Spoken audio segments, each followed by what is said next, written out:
Good morning and welcome to Criminal Justice Insider. I'm Babz Rawls Ivy. And I'm Jeff Grant. And we have a full house today, which is kind of nice. I feel like I'm on the Brady Bunch. This is the Brady Bunch, Babz. We have guests from the Vera Institute this morning. We have our good friend, Scott Semple. Hey, Scott, nice to see you again. Hey, Babz. Hey, Scott. Nice to see you too, Jeff. Alex Frank, who is the project director of Restoring Promise Initiative, and John Hart, Dr. John Hart, research associate who joined Vera Institute Restoring Promise Initiative in August. So I just want everybody to know who they are, and then Jeff and I like to catch up a little bit before we get into the meat of the conversation. So hi, Jeff, how are you? Good, Babz. How you doing? I'm surviving, trying to do this pandemic thing with as much grace and sanity as I can. Well, all those birthday pictures you posted all over Instagram and Facebook, you look beautiful. Thank you very much. It was a good day from the porch. Yeah, I'm sorry we couldn't be with you this year. I remember your birthday a couple of years ago when we all had met that restaurant. It was fantastic. Oh yeah, that was the 55th birthday. Oh yeah, give the shout out to the restaurant. I'm sure they're reopening. Yeah. Well, no, they actually shut their doors before everybody started shutting their doors. So Amoy's Cajun Restaurant. Oh, I love that place. Which was a great place in the Ninth Square in New Haven.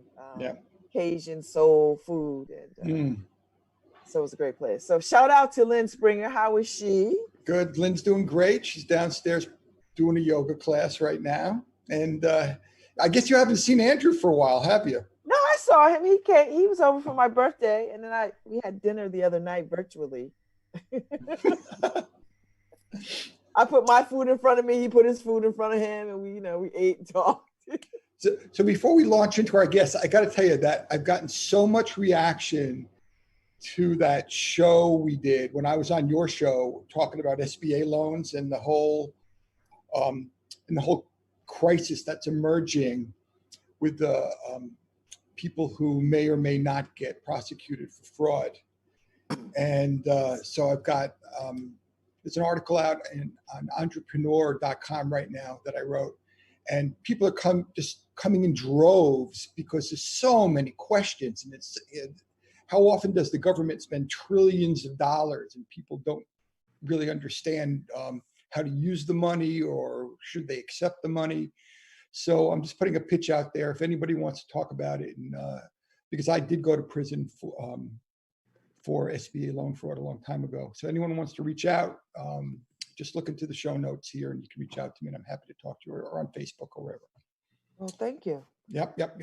So Scott Semple and Alec and Dr. Hart, criminal justice is once again on the forefront of everybody's mind with this whole pandemic, COVID-19 kind of thing.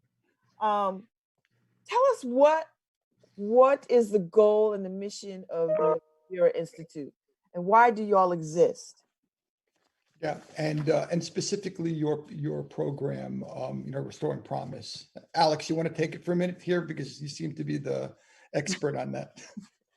We're all experts here. It's really good. First of all, thanks so much for having us on this podcast. It's a real privilege and honor. We are in a very different time right now. So, I work at Vera, but Restoring Promise is the initiative that all of us work on.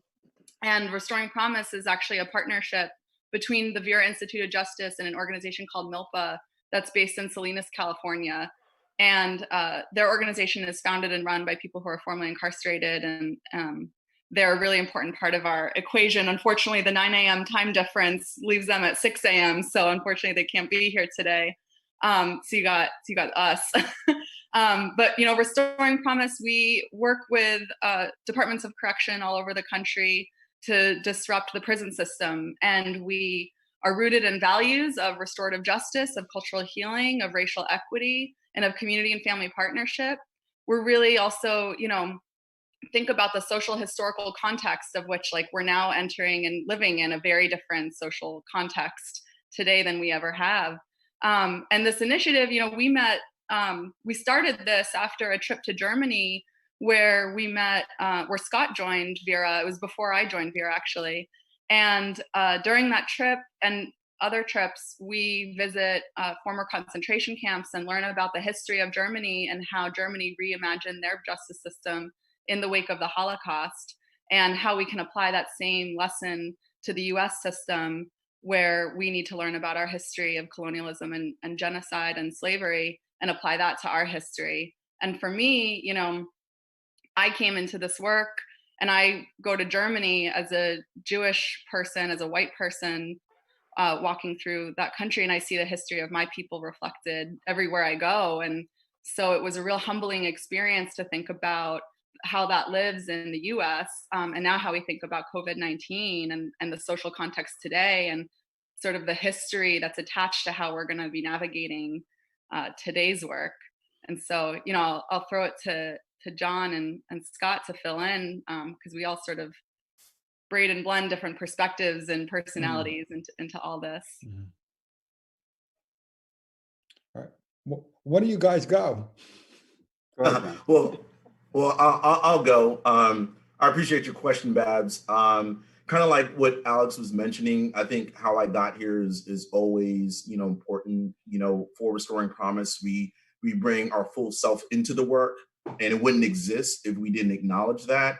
I know for me, you know, what brings me to the work, what drives me about our mission and goal at Restoring Promise is that, you know, it's personal and professional for me, if I can admit.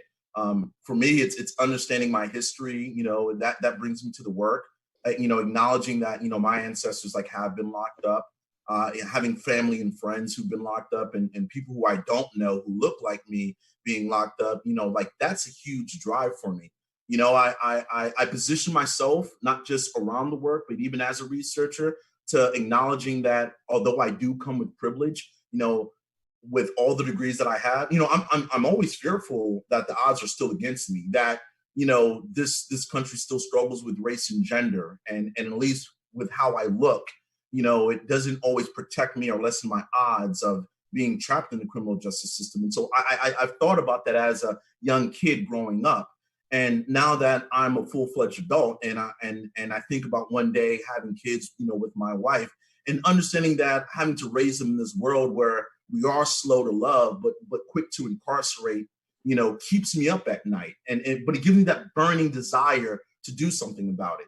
And then when I add my research lens in, you know, research is important as a Black man. You know, my time at the University of Maryland at College Park, working with folks like Dr. Stephen Thomas, who has studied and has highlighted the legacy that research has done harm to Black and brown bodies and Black and brown communities. We have the syphilis study.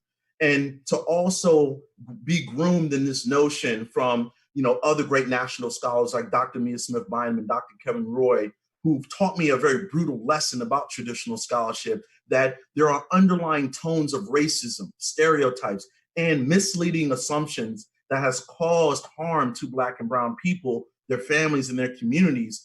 I see it as an opportunity to be one of the very few PhDs in this country that look like me. I feel that I have a responsibility to do it in a way now that actually promotes truth, empathy, and actually a promise to marginalized people. And to Alex's point, I came to Restoring Promise because I believe that this is a true movement pushed by a group of folks who can promote the idea that research gives us an opportunity to document how you can do this work in a collaborative, in an anti-racist, yes, anti-racist way that does less harm and allows there to be individual, community, and cultural healing instead of the harm that research has done. And I think that's why I'm here, and I think that's why being on this amazing ride with Alex and Scott and the rest of our Restoring Promise team is an amazing journy. Mm-hmm. Okay. All right, I'll chime in there, but maybe you should do your own show about John. That's pretty passionate stuff right there. I feel like I don't have to go to church on Sunday. Oh my goodness. I have to tell you, I'm sorry, I had to preach a little bit. I'm sorry. No, I liked it. I liked it. In our prep call yesterday, John was the most interesting, I have to tell you. It's true. Scott, you're going to do well, bud. Yeah, well, I'm the has-been in the group, but the relationship started in 2015, as Alex mentioned. with Vera when we did go to Germany, and I was there for a week with them. Was proud to be invited to go with several correctional administrators from around the country. 60 Minutes was following us. We toured this one particular facility that focused on emerging adult populations, 18 to 25. And it really struck me that that was something that was worthy of focusing on, based on the review of what the population looked like in Connecticut. And, and I should add that I was new to the role of commissioner.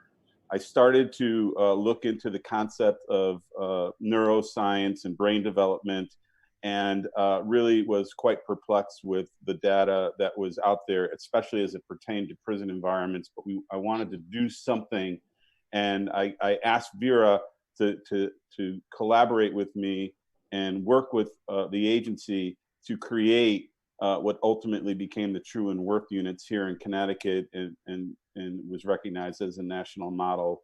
There was another 60 Minutes piece on that. Vera took the reins from there. They came in, they did the training for the staff, the training for the mentors that are utilized in those units, and the Restoring Promise concept was born after I retired. After 30 years and 7 months, I started to work with Vera, and they had me at hello. I just we began the process of implementing what was born collaboratively in Connecticut, and Vera was able to gather the attention of philanthropy, and we got a bunch of money to go do this all around the country. Mm-hmm. And so that's what I'm doing with Vera right now, and I play a small part as one of their consultants. So Scott, I don't want to get into anything Connecticut centric with you, because certainly there's a lot going on, but I just want to let you know that people reach out to us all the time and talk about how much they miss you and love you, and what a profound impact that your first interview with us had on them back in November of 2017. You were our second guest, actually. So, Babz asked a bunch of provocative questions, and I think she even asked you if you were going to run for governor. Yeah. Oh man.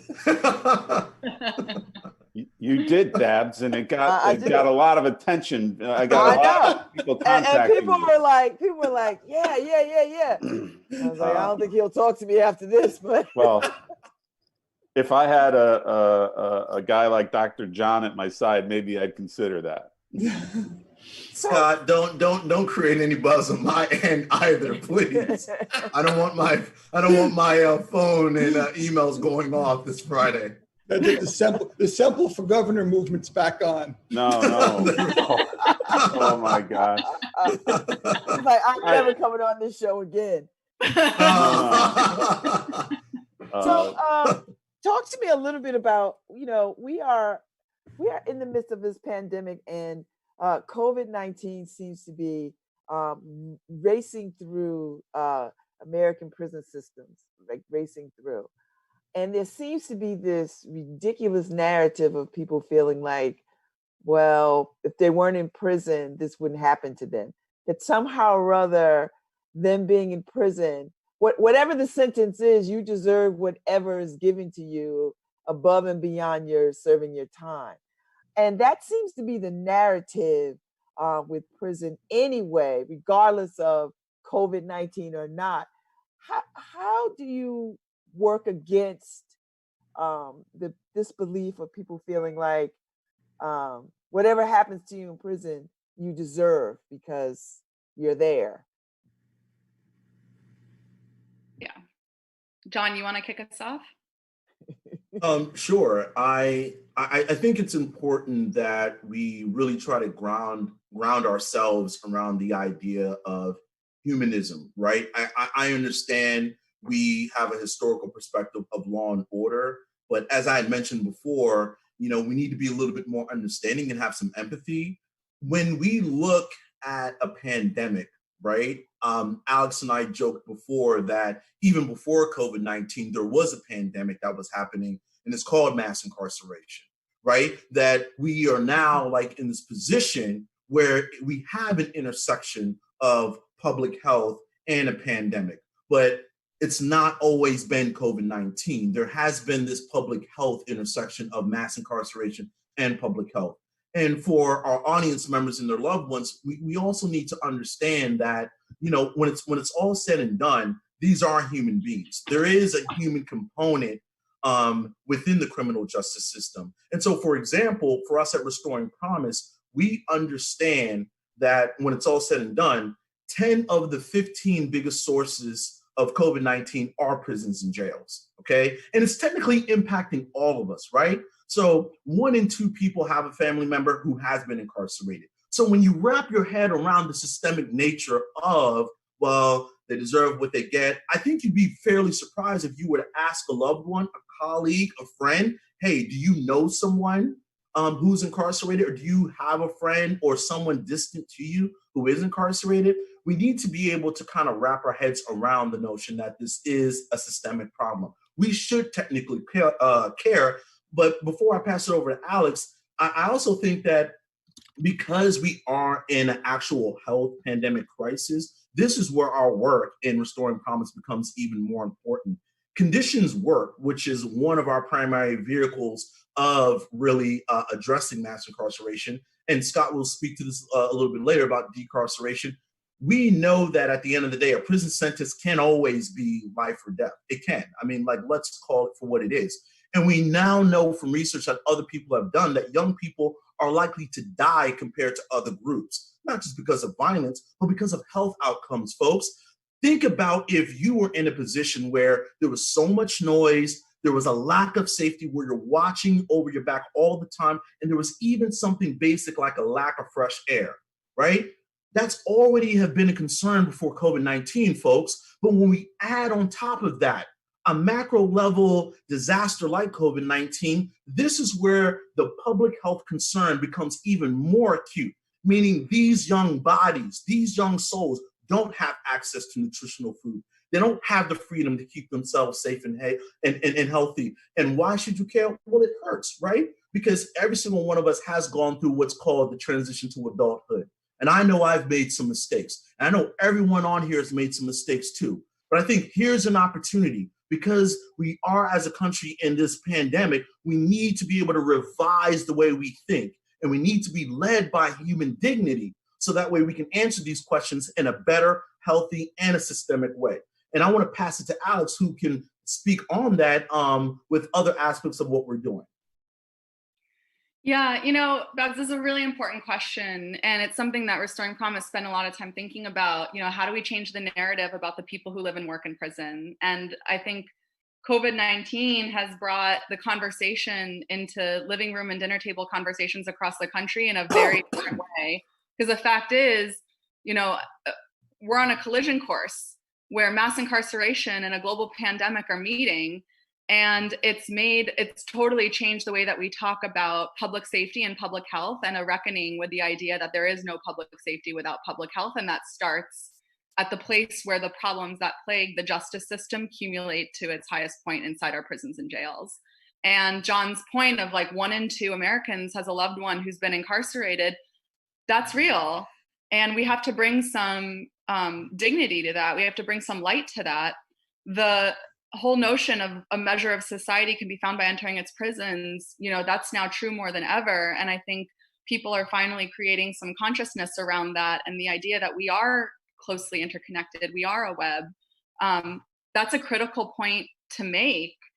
The task at hand, I think, is that we don't make the same mistakes of the past, that we don't approach decision making without an anti-racist lens. We know that a lot of decisions that get made, especially about incarcerated people, but about anyone in our society, if they're not made with an explicit anti-racist approach, it's going to have a negative impact on Black and Brown people. And we're seeing that now more than ever. And it's now entering into mainstream conversations with an acknowledgement, as John said, of 10 of 15 places with the highest clusters of incarcerated people, of people with COVID-19 being in prisons and jails. And that's a point that we have to repeat over and over again and say, we need to be paying attention to prisons and jails to the same level that we're paying attention to meatpacking plants and nursing homes, because this impacts everyone. Yeah. Good point. We got a Barbara Fair, one of the great Connecticut advocates for criminal justice, New Haven based. I think her organization is Stop Solitary Confinement, I think. And she wrote in, Harry just sent it to me, the attitude about you're in prison for a reason and so what happens is justified doesn't seem to apply to wealthy people because they're being released to prevent infection. It is actually revealing the undeniable fact that criminal justice has different justice for different people. Absolutely. Any thoughts about that? Any comments about that? Certainly, Paul Manafort was released in the last day or two. A lot of high-profile people. How does that fit into your work, and especially since it's racially justice-centric, and what you're trying to do is, I think, you're trying to level the playing field. Anyone? I'll just say, Barbara was texting me this morning, and she has some very strong opinions about a few things that I won't talk about today, but I appreciate her advocacy, and it was an honor for me to work with her during my tenure. But she's certainly right about the stigma that is placed on people who end up on the back end of the criminal justice system.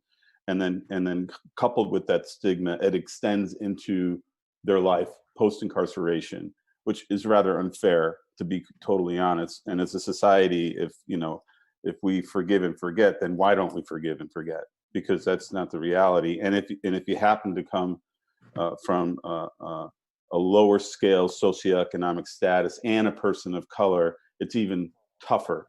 The general public writes people off. But what I always would say is that if it was your child or somebody that you loved that had entered the system, how would you want them treated? And that puts some level of humanity and dignity in this decision making.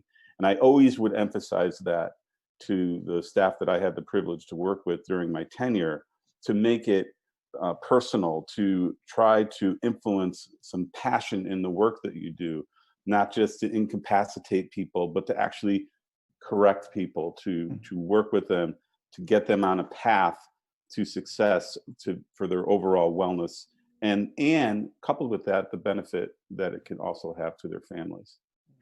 So beyond raising awareness around the inequities of who gets out of prison, who goes to prison, what other things can be done at the grassroots level that isn't being done? I know organizations are pressing legislative bodies. I know that organizations are in the streets, boots on the ground, trying to raise awareness about what is happening.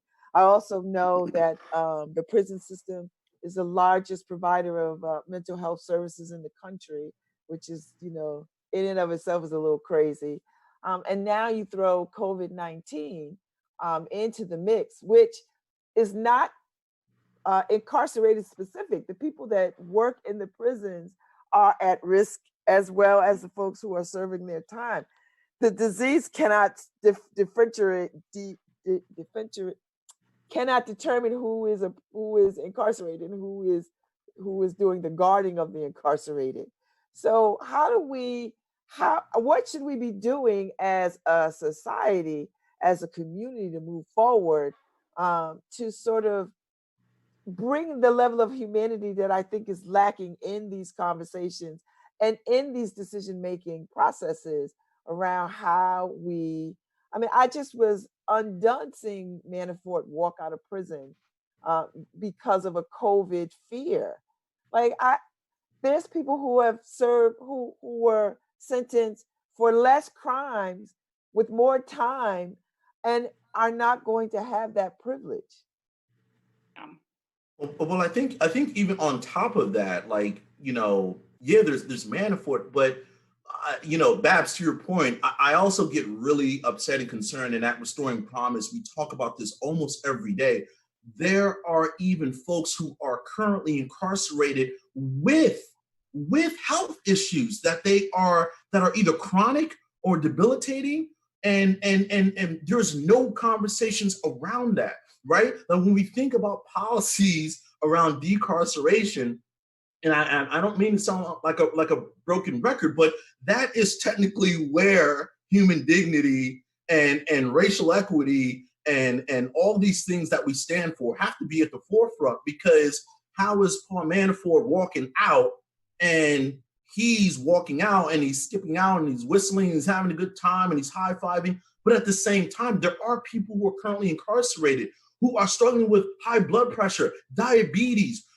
People die from these complications. And so it's very bothersome. It's actually hurtful. It actually reflects like how we do struggle as a society outside of like wealth and like wealth inequality, but also from like a public health standpoint. Like it's very bizarre that one could read an article and make more noise about Paul Manafort walking out than to read the other 20 articles that's written about someone just died of complications because they're in solitary confinement. Someone has diabetes and they're not able to get the insulin because of COVID-19. That's scary. I mean, it's so hurtful. And to Alex's point, she made it very clear. This is where sometimes our reflection as a society, to your point, Babz, this is where we need to start calling attention. I think it is important to highlight Paul Manafort got out. But I also think, like, let's not forget about those other bodies inside there who actually need immediate, acute help, actually right now, today, at 9:30 a.m. right now, that they need to get out. Like, that's how real it is, Yeah, I mean, right. I'm sorry, I just had to bring it today. Amen, brother. I'm just giving it real, It's a little call and response going here. Oh yeah. I couldn't agree more with what John said. There's something too that I've been reflecting about since you asked that question, Babz, which is like, I came to this work because I had my own personal experience with the justice system and had a lot of my learnings happen about being a white person and the privileges that I was afforded, and that my being touched by the justice system for me didn't derail my whole life. It didn't like suck me in and lock me up for years. And that is a reflection of being a white person in America, and that we do have two systems, one for white people and one for people of color, and the inhumanity of that. And that's tied specifically to our history of slavery and genocide of indigenous 100%. People. And so when we ask the question, like, okay, we need to have mass releases of people who are incarcerated. Well, that's going to benefit the Paul Manaforts of the world over Black and brown people because of our history. And that's why when we talk about like a decision needs to have an anti-racist lens, because if it doesn't, this is how decisions get made. And that the people who are left inside, who are serving, who are older, who have health issues, and anyone really who's incarcerated, because the fact is, like, one of the things that we've heard from the incarcerated people that we're in touch with is like, if you get sick, you get to go to a hospital. If I get sick, I get sent to the unit to die. And that's a reality. Like, we have a privilege of like choice and ability to take ourselves to the doctor, ability to go get our own medicine and move about.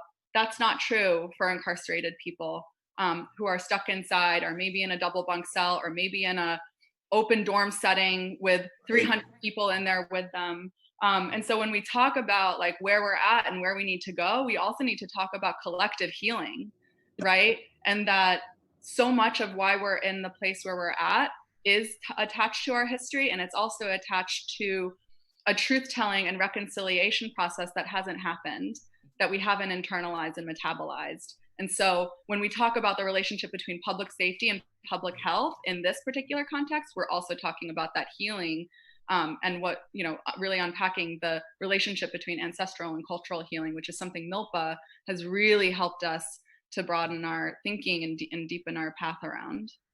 Mm-hmm. And just really, really quick, Alex said something that I think it's real, but I also want to add, we need, Babz, we also need to mobilize and we need to empower families and communities. We actually need to get them prepared, because if we are going to let people, we're going to decarcerate, and we're going to do it in a very, very healthy way, then let's empower and mobilize the families of these folks, the communities of these folks, to be ready. So if they need resources, let's provide it. If there needs to be education, then let's provide it, because this pandemic is real. And so at the end of the day, if we bring it back to things like poverty and racial equity, we do understand that structural inequality does exist.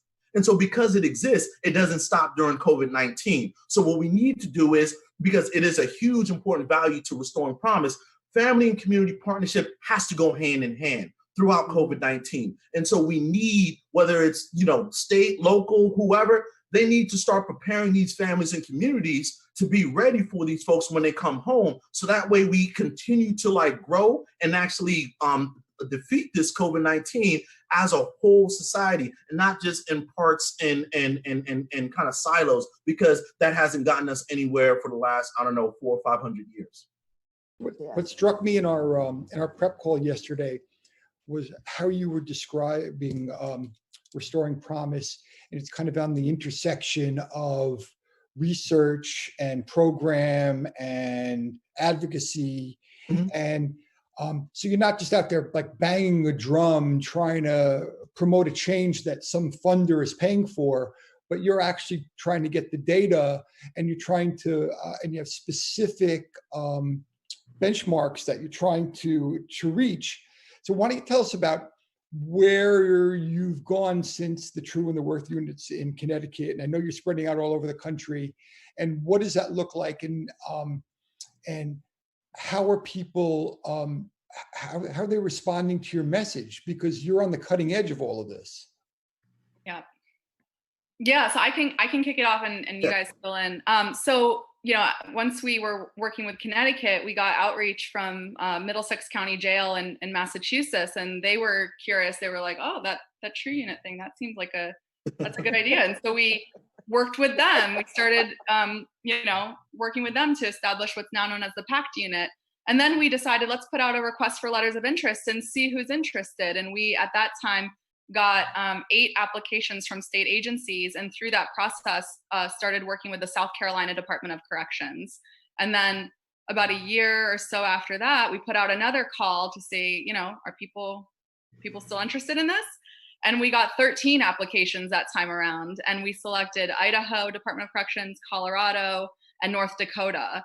And so we have a goal to expand to 10 states over the next few years, and few is got an asterisk next to it now that we're in a global pandemic that we didn't expect to be in.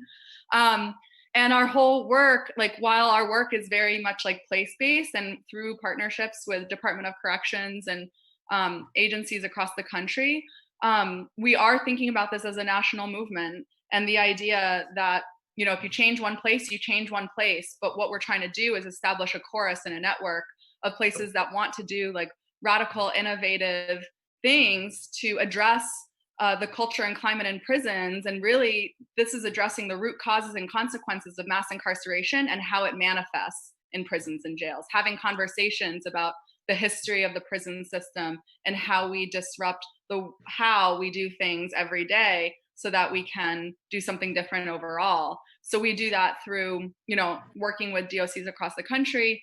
And that includes our research, which John can talk a little bit about, because we're trying to really disrupt the way that we think about research in this country. It's through, designing and working with incarcerated people and staff. All of our work is in partnership with the people who are most impacted by this, and working with them to create, new housing units, but with a higher goal.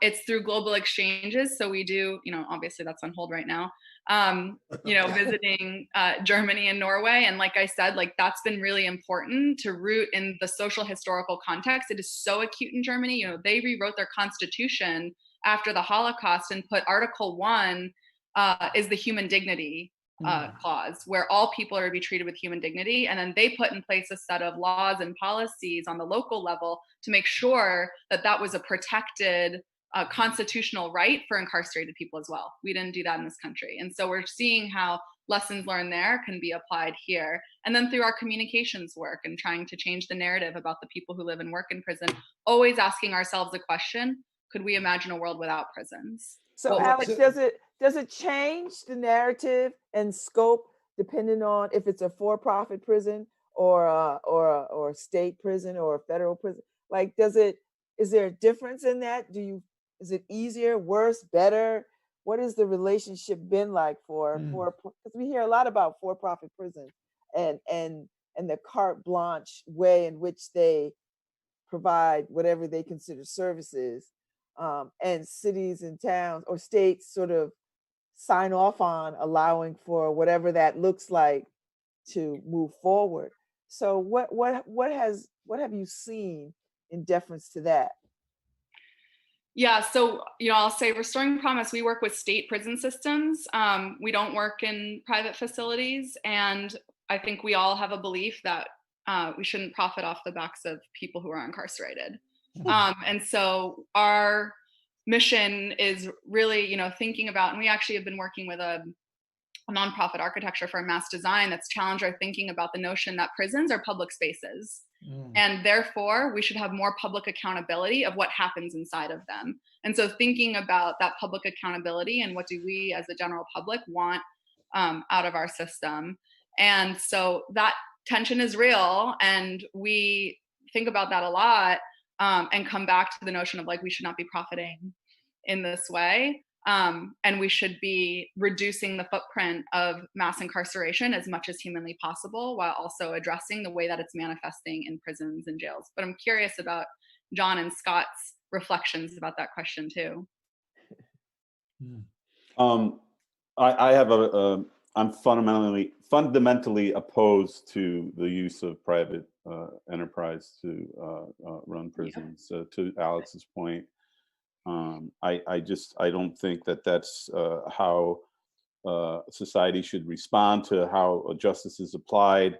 To me, it doesn't make sense. I think it further corrupts systems that are trying to make profit off of their ability to provide these services. I understand the use of it, but quite frankly, I never had an interest in private prison companies to do this kind of work with them. I just don't see where the benefit is. And when we were on the topic of some of the work and some of that's going on in these other states, one of the things that Vera does that I really appreciate, and I was exposed to it personally, is they give us exposures to the reality of what our populations look like, and as it relates to the minority being the majority in our prison systems. And one thing, this is very personal for me, it was the most, in my professional experience, it was the most emotional thing that I've ever experienced. And Vera took us down, a group, to Montgomery, Alabama, and we toured the Legacy Museum. Brian Stevenson. Brian Stevenson, Just Mercy, who I got to meet, by the way. And I also went to what they refer to as the Lynching Museum.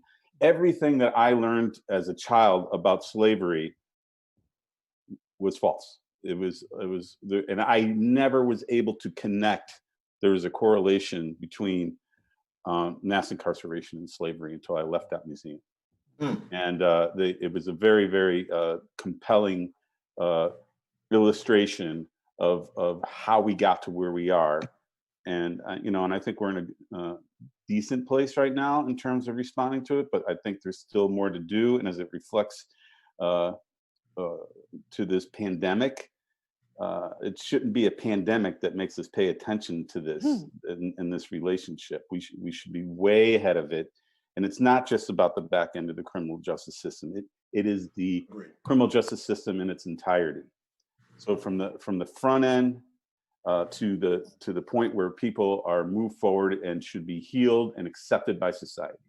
And until that happens, and this is what happens in the European model, in Norway, in Germany. And I just don't get it it's so frustrating to know that people get treated this way. And you know, what do we want to do? If you want a safe society, if you want to live in an environment where you feel comfortable, then you have to treat people in an appropriate way. And we all know what the Bible says about how we deal with those who are in our prisons.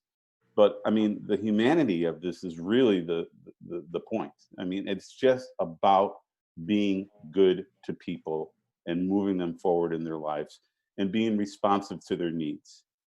Because I will tell you, just one real quick thing is, there are so many talented people that are incarcerated right now that have talents that far exceed my capabilities on a lot of various issues. And we should be assisting them to use those talents in a positive way. Scott, while you have the floor, I imagine that amongst the benefits of having you on this team is not just that you're the poster boy for progressive prison reform, having been in the seat you were in Connecticut, but I imagine that all over the country, legislators, prison boards, commissioners of corrections or superintendents, whatever they're called, they don't actually know that they can do this, that there's a learning curve here, and so that you have to break through in order to let people know, yes, it's okay to do this, and you have the power to be able to do it. The question is, do you have the courage, or do you have, is there it's more than just political will, because it's got to be something that's driven by something in particular to create that will. Does that make sense?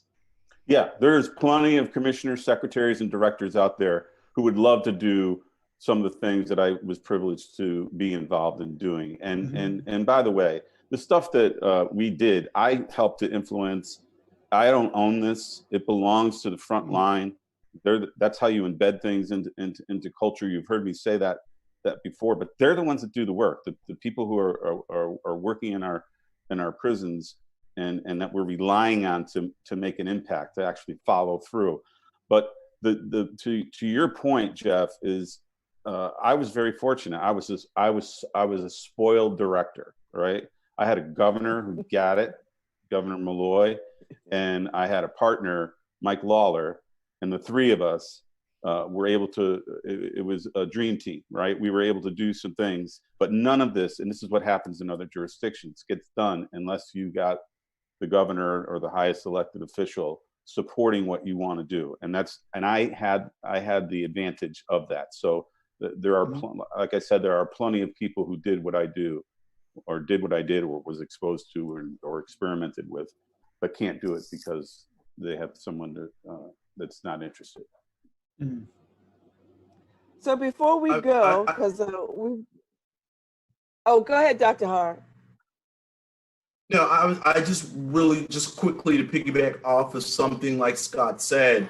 One of the most important tools that Restoring Promise and I want to promote that out there that like other researchers can do when trying to like do this kind of work is, research. And I think for Restoring Promise, we do it in such a rehumanizing way, right? Like we humanize the narratives, we show the faces, we allow there to be some clarity so a Scott Semple can see it for himself, and then use that political will and use that courage and really be able to say, hey, this is the truth in front of me. And now that I got it, because the research was done in a collaborative, a racial equity lens, like now we're able to kind of move things forward. So what Scott said is really spot on. And I really appreciate Jeff's point. But I also want to promote out there that at the end of the day, and I apologize, I'm a researcher, and I really want to make sure that like we promote that you can always use research in a really great way. If you do it right, if you really do it right, and you do it thoughtfully, and you do it in a humanizing way, folks, we can allow a lot more Scott Semples out there to use the courage that Jeff was alluding to and really make a lot of noise and really join the movement like known as Restoring Promise.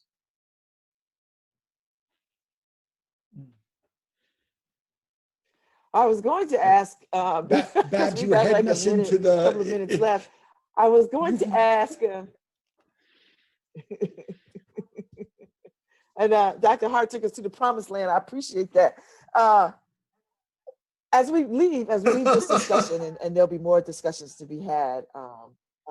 There'll be more discussions to be had around this. What's the one thing that you want to leave us with, or what do you think? If you could look into the future, where do you see the greatest gains for incarceration in this country? Like, where do you think our attention should be? Where are we heading in that direction? We are all starting to see these conversations and numbers being lowered, and decarceration slowly starting to sort of happen in places. But if you had a crystal ball and you look to the future, what would you like to see? And what is the research telling us on our way as we go out? Sure. I'll start. So my final reflections with everything that you've thrown out there, Babz, is that we as a society really need to evolve from this country's original concept of duty of I need to worry about myself, or I need to pull myself up by the bootstraps, right? So at Restoring Promise, we are promoting a new concept of duty. It is one that's technically championed by human dignity. So this means that now, moving forward, we need to love and to be someone for someone else, right? Because it is those things like fairness, justice, and freedom that are more than words now. They are perspectives for each of us to embrace, pandemic or not.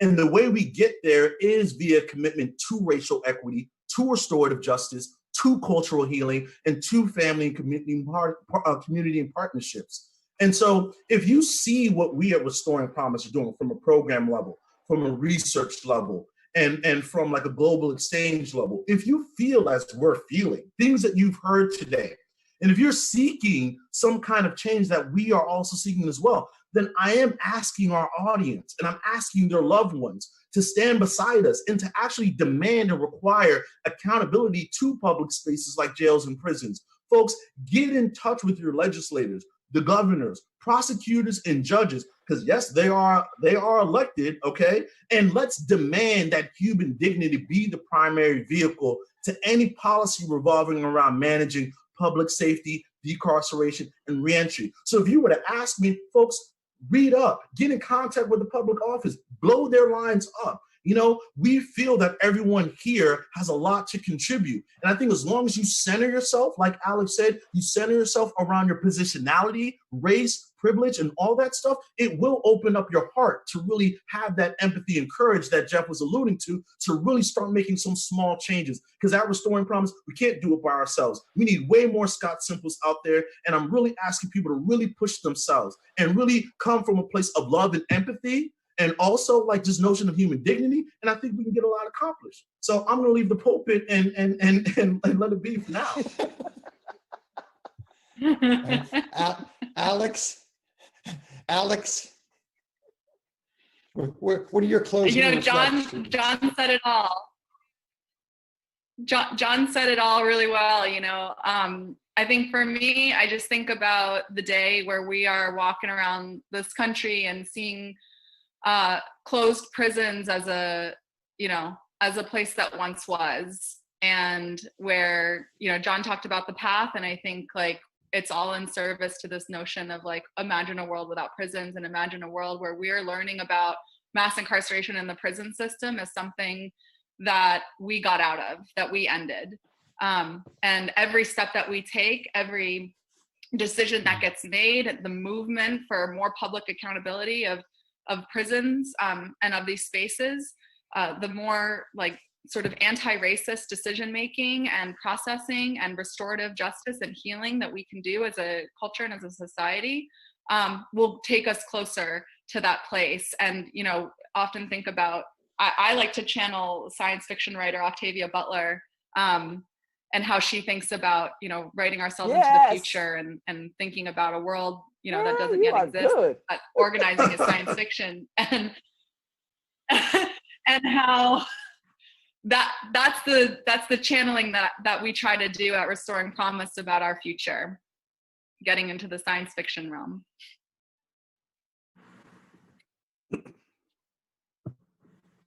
like that. You know, Octavia So Butler is my favorite you just author, heard some and Parable of the Sower is my favorite. very appropriate. I don't know if you can hear me. I'm getting a signal that I have a low bandwidth, but I think the system needs to become much more versatile. All right. So, I mean, my ballywick is the correctional system, but the criminal justice system in totality needs to reshape itself. I think we over sentence in this country. The sentencing, the way that populations are sentenced or people are sentenced it just doesn't make any sense to me. What is the difference between 1 year and 2 years when you're in a prison? And I also think that, you know, we need to kind of rethink how justice is applied in our country. We only know that 7-day a week, 24-hour a day, 365-day a year scenario, and it's called prison. And maybe there's other ways that justice could be applied where we don't take all of the dignity and all of the pleasures of life and society, but still can apply some level of justice for people that need to, you know, address their issues. The vast majority of people in the system that enter the system, at least in Connecticut, don't have an 8th or 9th grade education. We need to invest in education in our correctional systems, higher education, the work that's being done with Wesleyan University and the Pell Grant work that's being done with the local community colleges is paying off, is paying dividends. Soon you'll probably hear and see about the benefits of that through the framework of recidivism, right? But this isn't about recidivism. This is about a generational impact.